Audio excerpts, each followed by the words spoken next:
कभी कभी कुछ खाने की चीजें ऐसी होती हैं कुछ लोगों को बड़ी पसंद होती हैं और वो ज्यादा खा लेते हैं। तो उस चीज की का तोड़ क्या है, एंटीडोट क्या है? अब वो पचेगा नहीं तो उसे कैसे पचाएं? जैसे कदले च घृतम। कदली का मतलब होता है केला, बनाना। अब किसी को यदि केले बहुत पसंद है, उसने 10-12 केले खा लिए, अब वो पचेगा नहीं, तो उसके लिए पचाने के लिए थोड़ा सा 1 चम्मच घी खा ले तो केला पच जाता है। घृत पाक विधावपि जंभ रसः। अब यदि बहुत ज्यादा घी खा ले कोई व्यक्ति, घी की तली हुई चीजें खा ले, खाने के बाद में खाना जो बचता नहीं है, जो वहीं फंसा रहता है, उसको पचाने का तरीका है नींबू पानी। बस 1 चम्मच लेमन जूस पानी में डाल के पी ले तो जो हैवी फूड घी का बना हुआ खाया है वो पच जाता है। अब यदि ज्यादा नींबू पानी किया जाए, किसी किसी को लेमन जूस बड़ा पसंद है, अब बच्चे ने ज्यादा पी लिया, तो उसको कैसे ठीक करें? तद उपद्रव शांति करम लवणम। नींबू का रस से जो अपच है, बर्निंग यदि हो रही हो, तो नमक का पानी पी ले। या बेस्ट तो यही है कि नींबू के रस में नमक डाल के यदि आप पिएंगे तो वो नींबू का पानी कभी भी नुकसान नहीं करेगा। लवणेशु च तंडुलवारी परम। अब कुछ लोग ज्यादा नमक खाते हैं, मैंने देखा है बहुत लोगों को नमक ज्यादा डाल के खाने की आदत होती है। ज्यादा नमक डालेंगे तो फिर वो जलन पैदा करेगा। तो उसमें क्या करें? चावल को उबाल के जो चावल का माड़ होता है, चावल का पानी, उसको यदि पी ले 50 ml, तो ज्यादा नमक खाने के कारण जो अपच हुआ है वो ठीक हो जाता है। बहुत इंटरेस्टिंग है आप लोगों के लिए। गोधू में कर्कटिका। अब शाम को रेस्टोरेंट में गए, रेस्तरा में जाकर के मेन्यू देखा तो रोटी, नान या आलू के पराठे, सब में गोधूम है। गोधूम माने गेहूं। अब गेहूं की बनी हुई जो भी चीज आप खाएंगे और यदि ओवर ईटिंग कर गए तो वो पचेगा नहीं। तो उसका तोड़ क्या है? करकटिका। करकटिका मतलब ककड़ी या कुकुम्बर। कुकुम्बर खा लें यदि आप हैवी गेहूं की बनी हुई चीजों के बाद में, तो वो पच जाता है। अब यदि माश, माशे तक्रम च। माश का मतलब होता है उड़द की दाल। उड़द की दाल का तोड़ भारी होती है, very heavy, it is to digest. लेकिन उड़द की दाल खाने का मन है तो खाएं, लेकिन फिर या तो कम खाएं, ज्यादा खा लिया है तो मठा जरूर पी ले। चणके मूलकम। अब चना, काला चना, घोड़ा चना खाकर के ही इतना ताकतवर होता है, लेकिन चना भी बहुत भारी होता है पचने में। अच्छा लगा, बढ़िया, उसमें आपने नमक वमक नींबू वीबू डाल के बढ़िया बना लिया है।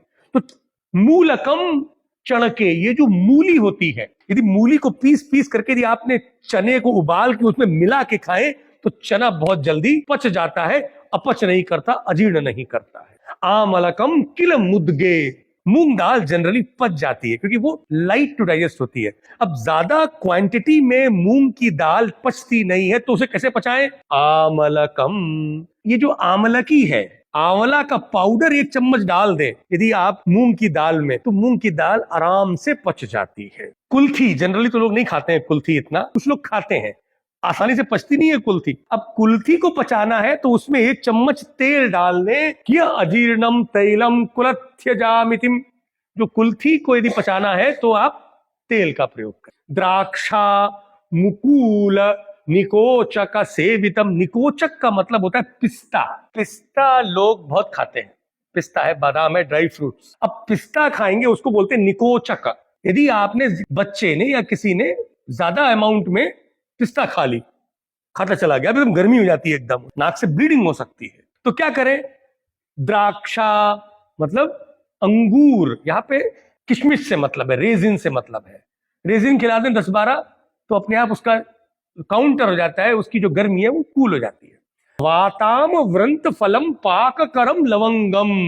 वाताम का मतलब होता है बादाम और व्रंत फल का मतलब होता है बैगन, ब्रिंजॉल। अब एलमंड्स और ब्रिंजॉल ये दोनों चीजें बड़ी गर्म होती हैं, इनको पचाने के लिए आपको लौंग खाना चाहिए। लौंग गर्म भी होती है लेकिन उसका अंदर असर ठंडा होता है, ये पक्की बात है। ददना जलेन जीरियंती कांजकम त्वाढ़की पचेत। आढ़की का मतलब होता है अरहर। अरहर दाल यदि ज्यादा खा ले और पेट में जलन मचने लगे और भारीपन हो जाए, गैस बन जाए, मतलब दाल पची नहीं, तो क्या करें? कांजिकम, ये जो खट्टी कांजी आती है मूली की, उसको ले ले तो वो एकदम अरहर दाल को पचा देता है। इसलिए जब भी कभी अरहर दाल दे तो थोड़ा सा कांजी जरूर दे दे। पिष्टान्ने शीतलम बारी। ये पिट्ठी का खाना है, कचौड़ी, वो खा ली जाए तो ठंडा पानी थोड़ा जरूर पिए।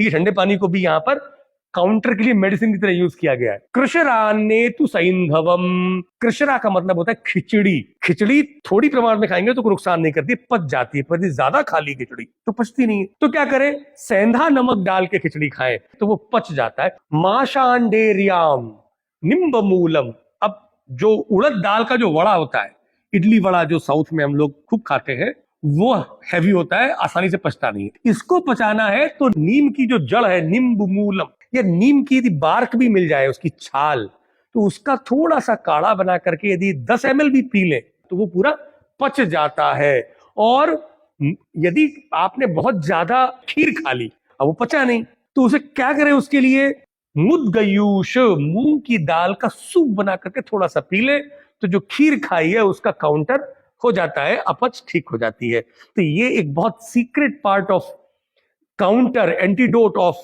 अजीर्ण जो योग रत्नाकर ने अजीर्ण अध्याय में दिया है, ये मैंने आप लोगों से शेयर किया। Thank you so much. आगे और दूसरे चैप्टर के बारे में बात करेंगे।